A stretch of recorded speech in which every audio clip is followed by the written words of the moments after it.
ในโลกที่เต็มไปด้วยความก้าวหน้าณชายขอบของสหภาพยุโรปมีประเทศเล็กๆแห่งหนึ่งที่ถูกขนานนามว่าเป็นประเทศโลกที่3ในยุโรปดินแดนที่ประชาชนต้องขายอวัยวะเพื่อความอยู่รอดประเทศที่สูญเสียเงินมากถึง1 ใน 8ของ GDP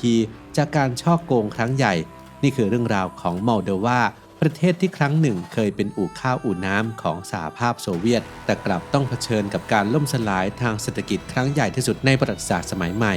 ติดตามเส้นทางอันขมขื่นของประเทศที่ถูกลืมและบทเรียนสำคัญสำหรับโลกใบนี้มอลโดวาดินแดนแห่งความสิ้นหวังในยุโรป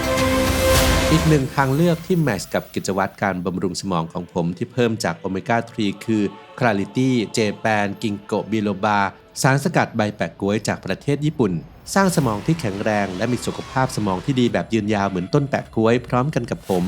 ศึกษาข้อมูลเพิ่มเติมของแบรนด์ที่ผมไว้ใจได้ที่ clarity.asia/abdulyoutube หรือคลิกลิงก์ใต้คลิปได้เลยครับ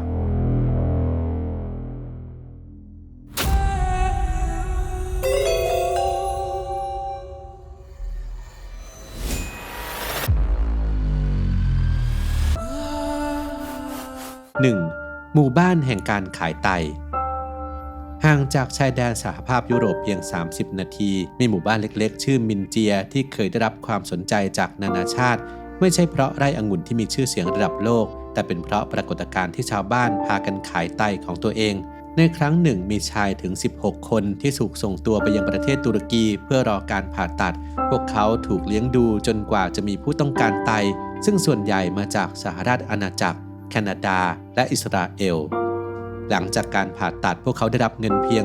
$2,000 สหรัฐก่อนจะถูกส่งกลับบ้านอย่างรวดเร็วจากชายทั้ง16 คน2 คนเสียชีวิตจากภาวะแทรกซ้อนส่วนที่เหลือต้องเผชิญกับค่ารักษาพยาบาลราคาแพงเพื่อยืดชีวิตมีรายงานว่าชายคนหนึ่งนำเงินไปซื้อรถใหม่แต่การฉลองด้วยไวน์ที่ทำเองกลับจบลงด้วยอุบัติเหตุรถชนต้นไม้แม้จะไม่มีตัวเลขที่แน่ชัดแต่มีการประมาณการว่ามีประชากรในหมู่บ้านมากกว่า130 คนจากจำนวนประชากรทั้งหมดไม่ถึง 5,000 คนที่ได้ขายไตของตนเองนั่นหมายความว่าประมาณ1 ใน 38 คนของประชากรในหมู่บ้านได้ขายอวัยวะของตัวเองคำถามที่น่าสะเทือนใจคือความสิ้นหวังเพียงใดที่ทำให้คนต้องขายอวัยวะของตัวเองและเศรษฐกิจต้องย่ำแย่ขนาดไหนถึงทำให้ปรากฏการณ์เช่นนี้เกิดขึ้นอย่างแพร่หลายเมื่อเข้าสู่ศตวรรษที่ 21 มอลโดวาได้สร้างสถิติที่น่าสลดใจประเทศนี้ประสบกับการลดลงของมาตรฐานการครองชีพและผลผลิตทางเศรษฐกิจที่รุนแรงที่สุดในประวัติศาสตร์ GDP ได้ลดลงเหลือเพียง1 ใน 3ในปี 1990 คิดเป็นเพียง$400สหรัฐต่อหัวซึ่งเทียบเท่ากับภูมิภาคที่ยากจนที่สุดในโลก 2. จากความรุ่งเรืองสู่ความล่มสลายย้อนกลับไปในอดีตมอลโดวาเคยเป็นส่วนหนึ่งที่รุ่งเรืองของสหภาพโซเวียตเป็นประเทศที่มีความเชี่ยวชาญด้านการเกษตรและการผลิตชั้นสูงสำหรับอุตสาหกรรมการบินและการทหารประชาชนมีงานที่มั่นคงเด็กๆได้รับการศึกษาที่มีคุณภาพและมอลโดวายังเป็นสถานที่พักผ่อนยอดนิยมสำหรับชนชั้นนำของโซเวียตแม้จะมีพื้นที่เพียง 0.2% ของสหภาพโซเวียตแต่ว่ามอลโดวาสามารถผลิตผักได้ 4.2%ผลไม้ 12.3% อาหารกระป๋อง 10% และไวน์ถึง 50% ของผลผลิตทั้งหมดของสหภาพโซเวียตในช่วงที่รุ่งเรืองที่สุดนั้นมอลโดวาผลิตยาสูบได้ 30% ของผลผลิตทั่วโลกและผลิตองุ่นได้ 20% ของผลผลิตทั่วโลกโดยพื้นที่เพาะปลูกที่อุดมสมบูรณ์ที่สุดในโลกถึง 75% ของพื้นที่ของประเทศแต่หลังจากได้รับเอกราชเศรษฐกิจของมอลโดวาก็ล่มสลายอย่างรวดเร็วภายในเวลาเพียงปีเดียวต้นทุนจากการนำเข้าน้ำมันเบนซินและก๊าซธรรมชาติพุ่งสูงขึ้น 40 เท่าในขณะที่การนำเข้าถ่านหินพุ่งสูงขึ้นถึง 100 เท่าเนื่องจากในช่วงที่เป็นส่วนหนึ่งของสหภาพโซเวียตมอลโดวาได้รับพลังงานในราคาที่ถูกมากทำให้โรงงานบริการสาธารณะและฟาร์มต่างๆไม่ได้คำนึงถึงต้นทุนและประสิทธิภาพการใช้พลังงาน GDP ลดลงเฉลี่ย 12.9% ต่อปีติดต่อกันถึง 8 ปีเงินเฟ้อพุ่งสูงถึง 2,000% และเมื่อสิ้นทศวรรษการส่งออกและค่าจ้างที่แท้จริงเหลือเพียง1 ใน 4ในปี 1990 รายได้ของรัฐบาลแทบจะหายไปทำให้ต้องตัดงบประมาณลงอย่างรุนแรงภายในปี 1998 รายจ่ายต่อหัวประชากรต่อปี เหลือเพียง$20สหรัฐสำหรับการดูแลสุขภาพ$31สหรัฐสำหรับการศึกษาและ$18สหรัฐสำหรับสวัสดิการสังคม 3. การโจรกรรมครั้งใหญ่แห่งศตวรรษในปี 2014 มอลโดวาต้องเผชิญกับหนึ่งในเหตุการณ์อื้อฉาวทางการเงินที่ใหญ่ที่สุดในประวัติศาสตร์เมื่อเงินจำนวน 1,000 ล้านดอลลาร์สหรัฐซึ่งเทียบเท่ากับ1ใน8ของเศรษฐกิจทั้งหมดได้หายไปจากธนาคารใหญ่3แห่งของประเทศโดยมีนักธุรกิจผู้ทรงอิทธิพลชื่ออีลานชอเป็นผู้อยู่เบื้องหลังชอได้ซื้อหุ้นส่วนใหญ่ในธนาคารทั้ง3แห่งอย่างเงียบๆจากนั้นธนาคารเหล่านี้เริ่มปล่อยเงินกู้ปลอมให้กับบริษัทต่างๆในมอลโดวาที่เชื่อมโยงกับเขาเงินนั้นถูกโอนผ่านบริษัทกระดาษในสหราชอาณาจักรและฮ่องกงก่อนจะไปจบที่ธนาคารในรัสเวียการสอบสวนในภายหลังพบว่ามีอดีตสมาชิกรัฐสภาอดีตนายกรัฐมนตรีและผู้นำพรรคการเมืองใหญ่แห่งหนึ่งของประเทศได้รับผลประโยชน์โดยตรงจากการฉ้อโกงครั้งนี้หรือรับสินบนเพื่อเพิกเฉยต่อเหตุการณ์ที่เกิดขึ้นเพื่อบรรเทาผลกระทบทางการเงินธนาคารกลางแห่งชาติได้ออกพันธบัตรมูลค่า$870 ล้านสหรัฐอายุ25ปีซึ่งหมายความว่าประชาชนชาวมอลโดวาซึ่งยากจนที่สุดในยุโรปอยู่แล้วจะต้องแบกรับภาระทางการเงินจากเหตุการณ์อื้อฉาวครั้งนี้ไปจนถึงปี 2039 ที่น่าตกใจยิ่งกว่านั้นคือแม้จะมีหลักฐานการฉ้อโกงที่ชัดเจนแต่ผู้อยู่เบื้องหลังการโกงครั้งนี้กลับสามารถหลบเลี่ยงความยุติธรรมได้บางคนถึงขั้นได้รับเลือกเป็นนายกเทศมนตรีของเมืองทางตอนเหนือของเมืองหลวงสะท้อนให้เห็นถึงระบบการเมืองและกระบวนการยุติธรรมที่ล้มเหลวอย่างสิ้นเชิง 4. วงจรอุบาทแห่งความยากจนท่ามกลางวิกฤตเศรษฐกิจและการคอร์รัปชันที่รุนแรงประชากรประมาณ1 ใน 4ของประเทศได้อพยพออกนอกประเทศเพื่อแสวงหาโอกาสที่ดีกว่ารวมถึงแรงงานที่มีทักษะและคนรุ่นใหม่ที่มีความสำคัญต่อการฟื้นฟูเศรษฐกิจการสูญเสียทรัพยากรบุคคลครั้งใหญ่นี้ส่งผลให้ประเทศยิ่งจมลึกลงไปในวังวนแห่งความยากจนจากการสำรวจโดย World Values Survey ในบรรดา60ประเทศที่ได้รับการประเมินมอลโดวาถูกจัดให้เป็นประเทศที่มีความสุขน้อยที่สุดสะท้อนให้เห็นจากอัตราการบริโภคแอลกอฮอล์ต่อหัวประชากรที่พุ่งสูงขึ้นจนติดอันดับต้นๆของโลกประชากรกว่า 60% ของประเทศมีรายได้น้อยกว่า65เซนต์ต่อวันจนส่งผลให้การบริโภคแคลอรี่เฉลี่ยต่อวันลดลงจากเกือบ 3,000 แคลอรี่เหลือเพียง 1,900 แคลอรี่การลดลงของรายได้รัฐบาลส่งผลกระทบอย่างรุนแรงต่อระบบสาธารณสุขและการศึกษาในช่วงวิกฤตงบประมาณต่อหัวประชากรลดลงเหลือเพียงปีละไม่กี่$10ทำให้คุณภาพการให้บริการตกต่ำลงอย่างน่าใจหาย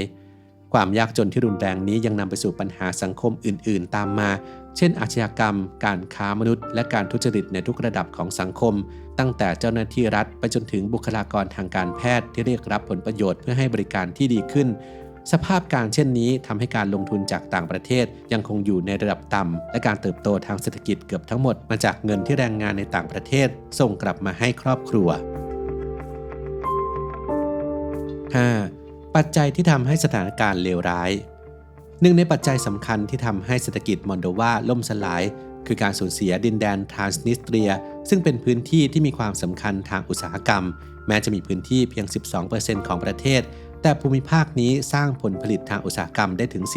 40% และผลิตไฟฟ้าได้ถึง 90% ของทั้งประเทศการแยกตัวของทรานนิสเตรียภายหลังสงครามในปี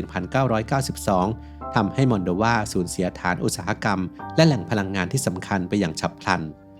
ยิ่งไปกว่านั้นโครงสร้างพื้นฐานด้านการขนส่งเกือบทั้งหมดทั้งเส้นทางรถไฟท่อส่งถนนและการเข้าถึงท่าเรือสำคัญล้วนผ่านทรานสนิสเตรียและการสูญเสียการควบคุมเส้นทางเหล่านี้ทำให้มอลโดวาต้องเผชิญกับการปิดกั้นทางเศรษฐกิจและการถูกบีบบังคับทางการค้าซ้ำร้ายไปกว่านั้นกองทัพรัสเซียยังคงประจำการอยู่ในทรานนิสเตรียจนถึงปัจจุบันการคอร์รัปชันที่ฝังรากลึกเป็นอีกปัญหาสำคัญในช่วงการเปลี่ยนผ่านหลังได้รับเอกราชผู้ที่มีข้อมูลภายในและความเชื่อมโยงทางการเมืองได้ฉวยโอกาสสะสมความมั่งคั่งและอำนาจในขณะที่ประเทศจมดิ่งสู่ความยากจนแม้ในเอกสารและบันทึกต่างๆจะดูเหมือนว่ามอลโดวาประสบความสำเร็จในการกระจายทรัพย์สินของประเทศสู่ประชาชนแต่ในความเป็นจริงคนกลุ่มเล็กๆกลับได้ครอบครองทรัพย์สินที่มีค่าทั้งหมดในขณะที่ประชาชนส่วนใหญ่ต้องแย่งชิงเศษที่เหลือ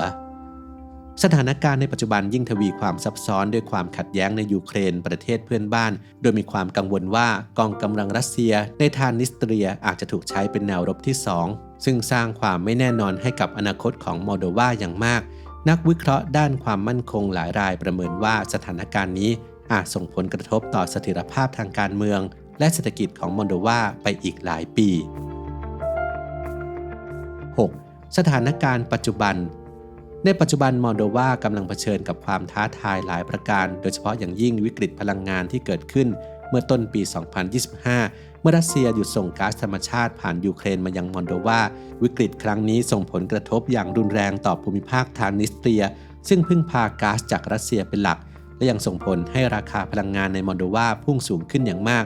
รัฐบาลมอลโดวาได้พยายามแก้ไขปัญหาด้วยการหาแหล่งพลังงานทางเลือกและขอความช่วยเหลือจากสหภาพยุโรป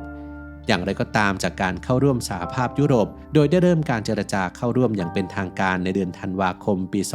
2023 รัฐบาลมอลโดวาได้ดำเนินการปฏิรูปหลายด้านเพื่อให้สอดคล้องกับมาตรฐานของสหภาพยุโรปโดยเฉพาะในด้านการต่อต้านการทุจริตและการปฏิรูปกระบวนการยุติธรรมนอกจากนี้สหภาพยุโรปยังได้อนุมัติแพ็กเกจสนับสนุนทางการเงินมูลค่าเกือบ 2,000 ล้านยูโรเพื่อปฏิรูปการเติบโตทางเศรษฐกิจของมอลโดวาในช่วงปี 2025 ถึง 2027 การเลือกตั้งรัฐสภาที่จะมีขึ้นในปี 2025 จะเป็นจุดสำคัญในการกำหนดทิศทางอนาคตของประเทศความสำเร็จของมอลโดวาในการรับมือกับวิกฤตพลังงานการต่อต้านการทุจริตและการดำเนินการปฏิรูปที่จำเป็นจะเป็นปัจจัยสำคัญในการกำหนดว่าประเทศจะสามารถก้าวพ้นจากอดีตอันขมขื่นและก้าวสู่อนาคตที่สดใสกว่าได้หรือไม่